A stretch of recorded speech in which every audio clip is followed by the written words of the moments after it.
சினிமாவில் எப்படியாவது கஷ்டப்பட்டு வெற்றி அடையன்னு இருந்த ஒரு சாதாரண அசிஸ்டன்ட் டைரக்டருக்கு பிறந்த ஒரு பிள்ளையா எனக்கும் வாழ்க்கையில வறுமைனா என்னன்னு எனக்கு நல்லாவே தெரியும்,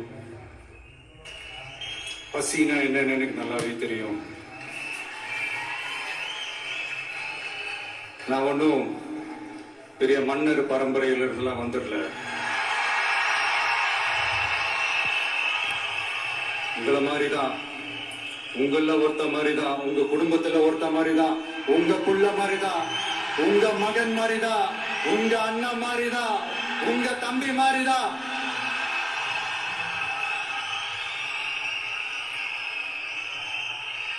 அப்படிதான் நான் உணர்றேன். நீங்களும் என்ன அப்படி நினைச்சதுனாலதான் சினிமாவில் எனக்கு ஒரு மிகப்பெரிய ஒரு இடத்த ஒண்ணு கொடுத்தீங்க. அதையெல்லாம் விட்டுட்டு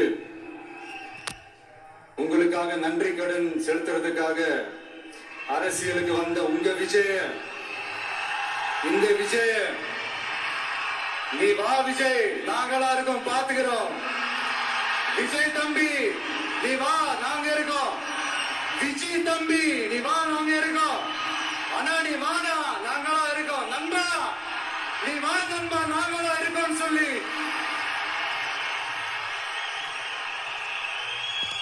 அவ்வளவு அன்பா, அவ்வளவு உறவா என்ன ஏத்துக்கிட்டீங்க. இந்த நேரத்தில் இதை நான் சொல்லணும். இந்த டிராவல்ல, இந்த ப்ராசஸ்ல எனக்கு எவ்வளவோ கஷ்டங்கள், எனக்கு எவ்வளவோ இந்த அவமானப்படுத்தினதெல்லாம் ஒரு பக்கம் இருந்தாலும் எனக்காக கூட நின்ன உங்களுக்கும் அதே மாதிரி கஷ்டங்கள், அதே மாதிரி அவமானங்கள்,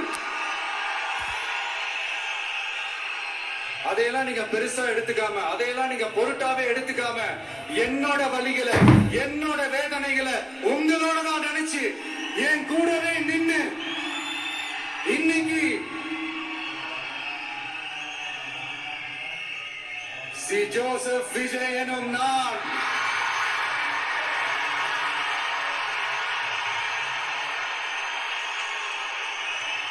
அதை உண்மையாக்கி இருக்கிறீங்க. உண்மையிலே எனக்கு என்ன சொல்றதுன்னு எனக்கு தெரியல. என்னுடைய உறவுகளே, என்னுடைய சொந்தங்களே, நான் ஒன்னும் தேவ தூதன்லாம் கிடையாது.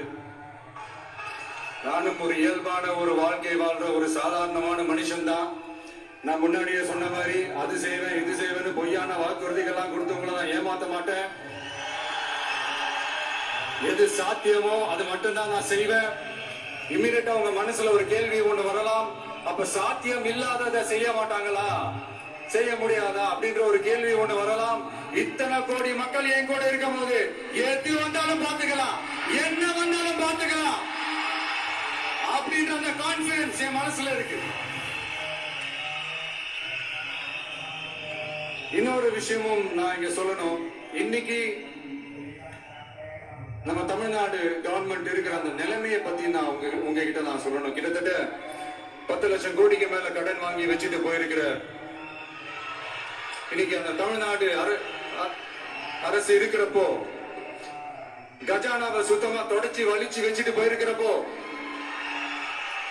தூக்க முடியாத சுமையை ஏத்தி வச்சுட்டு போயிருக்கிறப்போ,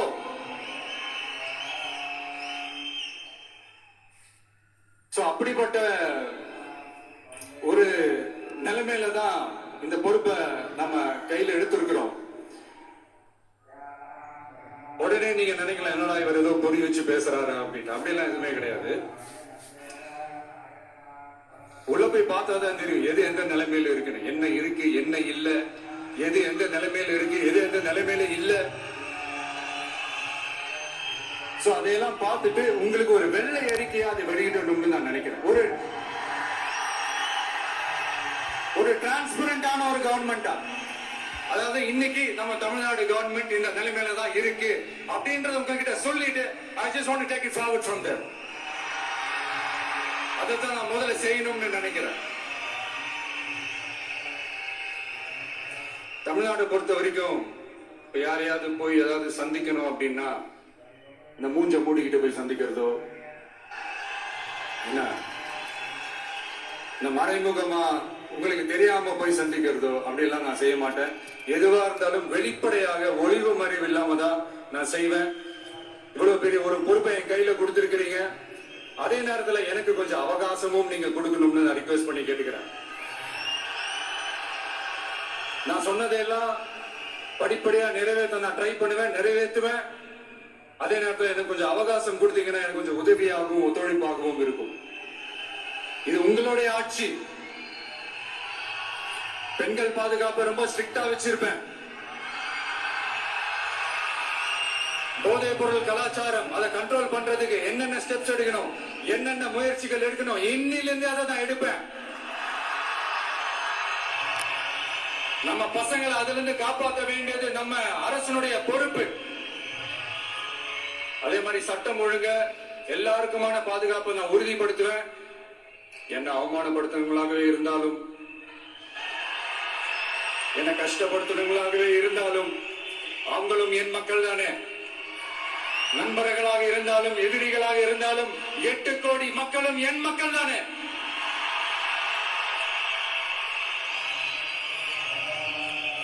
அந்த மாதிரி இந்த அடிப்படை விஷயங்கள், கல்வி, ரேஷன், மருத்துவம், குடிநீர், சாலை வசதி, பஸ் வசதி, இந்த மாதிரி விஷயங்கள்ல தான் என்னுடைய முழு முதல் கவனம் செலுத்தணும்னு எனக்கு தோணுது.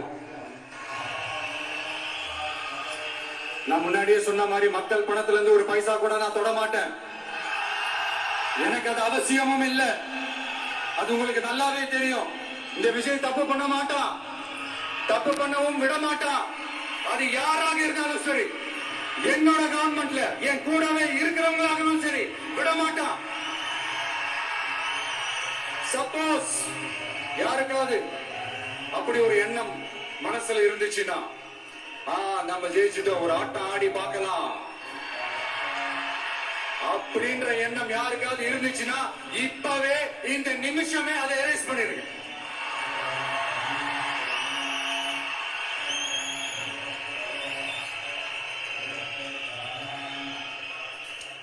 இங்க ஒரே சென்டர் தான், என் தலைமையில் உண்டான சென்டர். இந்த பக்கம் ஒரு சென்டர், இந்த பக்கம் ஒரு பவர் சென்டர், அங்க ஒரு பவர் சென்டர், அதெல்லாம் கிடையவே கிடையாது. இப்பவே சொல்லிடுறேன். பெண்கள், இளைஞர்கள், விவசாயிகள், அரசு ஊழியர்கள், ஆசிரியர்கள், உழைக்கிற மக்கள், மீனவர்கள் எல்லாருமே நம்ம டிவிக்கு அரசுல நல்லா இருக்கும், நல்லா இருக்கும், நல்லா இருக்கும். பிறப்புக்கும் எல்லா உயிருக்கும் அப்படின்றத நம்ம சமரசம் இல்லாத அடிப்படை கோட்பாடு. சிறுபான்மை சகோதரர்களே, உங்களுக்காக நம்ம டிவிக்கு அரசு கூடவே நிற்கும். உங்களுக்கு அதுல எந்த விதமான சந்தேகமும் வேணாம். இந்து, முஸ்லிம், கிறிஸ்தவர்களுக்கான முகம் தான் இந்த விஜயனுடைய முகம். அதுல 100% நீங்க இந்த விஜயை நம்பலாம். இப்படி ஒரு சூழலை ஏற்படுத்தி கொடுத்த தமிழ்நாட்டு மக்கள், ஒட்டுமொத்த மக்கள், உங்கள் அனைவருக்கும் இந்த நேரத்தில் என்னுடைய நன்றியை தெரிவிச்சு, இன்னொருத்தவங்களுக்கு முக்கியமா நான் நன்றி சொல்லணும். அது இந்த விஜய் மாமாவோட குட்டி நண்பா நன்றி.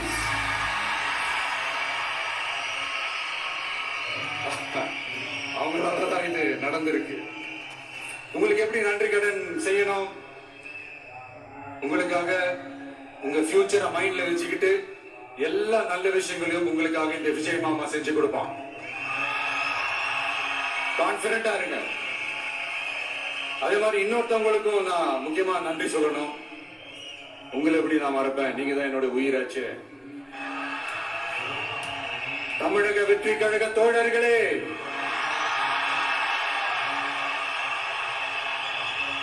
உண்மையிலே சொல்லணும்னா நீங்க இல்லனா எதுவுமே இல்லை.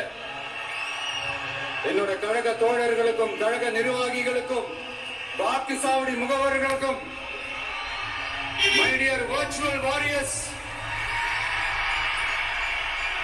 உங்கள் அனைவருக்கும் கோடான கோடி நன்றிகள். வாங்க எல்லாருமா சேர்ந்து ஒரு ஃப்ரெஷ் கவர்னன்ஸ், ஒரு நியூ கவர்னன்ஸ் ஒன்று கொடுப்போம். This is a new beginning.